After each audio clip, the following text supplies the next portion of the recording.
Welcome to today's deep dive. We have got an absolutely massive stack of sources to go through today. Oh, yeah. It is a huge pile. Yeah, we are looking at news from March 24th, 2026, and it really paints this crazy picture of a world that is just hitting extreme bottlenecks everywhere you look. Right. Like physical limits, political limits, everything. Exactly. From the physical limits of the whole AI boom to, completely choked off global shipping lanes to just absolute gridlock in Washington, D.C. So the mission of this deep dive today is to really connect those dots for you. Because it all trickles down. Right. It does. We're going to uncover how these massive macro-level disruptions are affecting you directly, like from the tools you use to shop online to the actual price of your summer vacation and even your retirement accounts. It is all connected, even if it seems totally random at first glance. Right, because we have this incredibly diverse set of sources. We've got financial reports, political ad campaigns, tech announcements, and even prediction market data. And the common theme here is systems under massive stress. We're watching all these structures undergo rapid, almost painful transformation. Okay, let's unpack this. We are going to start right at the bleeding edge, which is the tech sector. Yeah, so the technology sector is obviously driving the broader economy right now, but it is hitting some very real physical and social speed bumps. Very real. I mean, let's talk about the hardware crunch. Micron just reported these blowout earnings, right? Numbers. But then their stock actually sank 14% on the news, which, sounds totally backwards. It does, until you look at the physical limitations. Sanjay Mehrotra, their CEO, actually admitted that they can only meet about 50% to maybe two-thirds of their customers' memory chip demands. Wow. So they just literally cannot make them fast enough. Exactly. Wall Street punished them because their physical manufacturing capacity is totally capped out right now. It feels like we're building this massive AI superhighway, but there's a huge traffic jam at the on-ramp because we simply don't have enough physical, the chips to pave the road. That is exactly it. And it's forcing legacy companies to radically shift how they do business. Look at ARM. For 35 years, they just sold blueprints for chips. Right. They never actually made the physical silicon themselves. Never. Until now. They are spending $71 million on a new lab to build their very first in-house physical silicon, which they're calling the AGI CPU. And Meta is their first customer. Yes. Meta is desperate for this CPU because it promises to double the performance per watt for their massive AI data centers. We're talking about 5 gigawatt data centers here. 5 gigawatts. I mean, that is an unbelievable amount of power. It's insane. And this compute power isn't just staying in the cloud.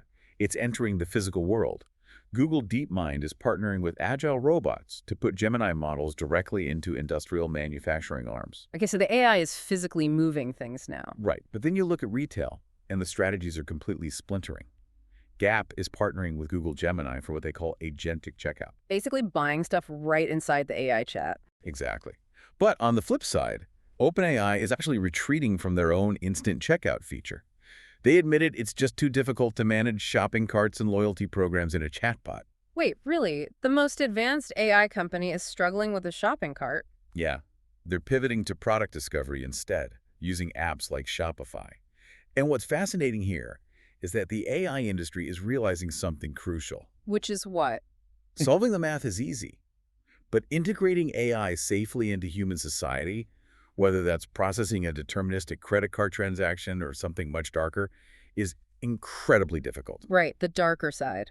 Because that brings us to the social backlash. Baltimore is officially suing Elon Musk's xAI over its Grok image generator right now. Yeah, that is a huge legal move. They are alleging deceptive trade practices because of this horrifying trend where users were generating deepfake porn of non-consenting women and teenagers. It's a perfect example of the technology scaling way faster than the societal guardrails. Absolutely. Now, to power all of this, these massive 5 gigawatt data centers, you need an enormous amount of energy. And that brings us to our second big bottleneck. The global geopolitical chokehold. Right now, the global energy market is in an absolute crisis because of the escalating U.S. Iran war. Which hits the consumer instantly. It really does. The Strait of Hormuz is effectively shut down, and just for context, that handles about 20% of global crude oil. So Brent crude is trading over $100 a barrel. Gas is nearing $4 a gallon. Yeah, and jet fuel has spiked 106% in just a month. Now, we want to be very clear here. We are looking at the political framing of this strictly objectively.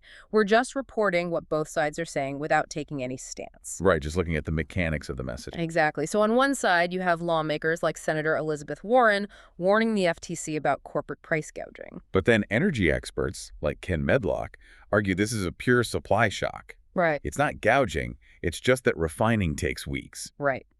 Meanwhile, the DCCC is running geo-targeted ads directly at gas pumps, blaming DC Republicans and Donald Trump for the high prices. And on the other side, President Trump claims the U.S. has already, quote, won the war. He says the U.S. and Iran are in negotiations right now. He even paused strikes on Iranian energy grids for 5 days. And Pakistan has offered to facilitate those talks. But, and I want to push back on this political rhetoric a bit, if you look at the prediction markets, it tells a different story. The Kelshi betting markets, right? Yeah, where people have actual money on the line.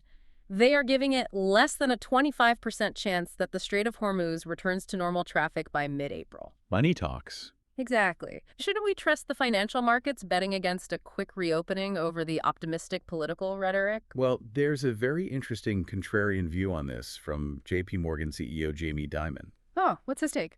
Dimon argues that the Iran war might actually ensure long-term peace. Wait, how does a war ensure peace? That sounds contradictory. It goes back to what we just talked about, AI data centers. Gulf nations want massive foreign direct investment to build these huge tech hubs. And as Dimon points out, they can't have neighbors lobbing ballistic missiles into their data centers. Oh, wow. So the economic incentive of the AI boom requires regional peace. Exactly. The tech needs stability to function. That makes total sense. But speaking of stability in travel, that 106% spike in jet fuel isn't the only thing ruining travel right now. No, not at all. We are transitioning from global gridlock straight into domestic political gridlock. The Department of Homeland Security has been partially shut down for over a month now. Yeah, and TSA agents are missing their second paychecks. Which is causing massive delays at airports.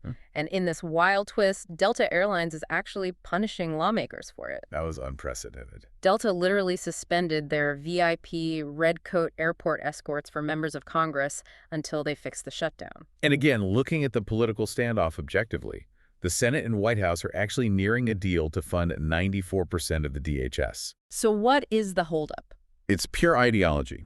Democrats want reforms on IC, while Republicans are trying to attach the Save America Act, which is a Trump-backed bill requiring national voter ID and proof of citizenship. So while they fight over that, the consumer gets totally squeezed. Between the TSA chaos and the jet fuel prices, flying economy is just brutal right now. And the airlines know this. Their response is basically to cater exclusively to the wealthy. United Airlines is literally tearing out economy seats to install bigger premium Polaris cabins and these new coastliner jets. They're abandoning the volume model. Here's where it gets really interesting to me. It's like the airlines are building a gated community in the sky. That is a great way to put it. Right. They are insulating their highest paying customers from the chaos on the ground and just leaving everyone else to deal with the high prices and the long lines. And that gated community dynamic perfectly mirrors what is happening right now in personal finance. Let's talk about that, because there's a massive consumer debt trap happening right now. 7.2 million student loan borrowers are stuck in the defunct SAVE plan forbearance. They are totally stuck in limbo. Yeah, they don't have to make payments today, but their debt is quietly ballooning. The average $57,000 balance has grown by $2,500 just from interest since August. And they're making zero progress toward forgiveness. Wow. But it's not just consumers, by the way.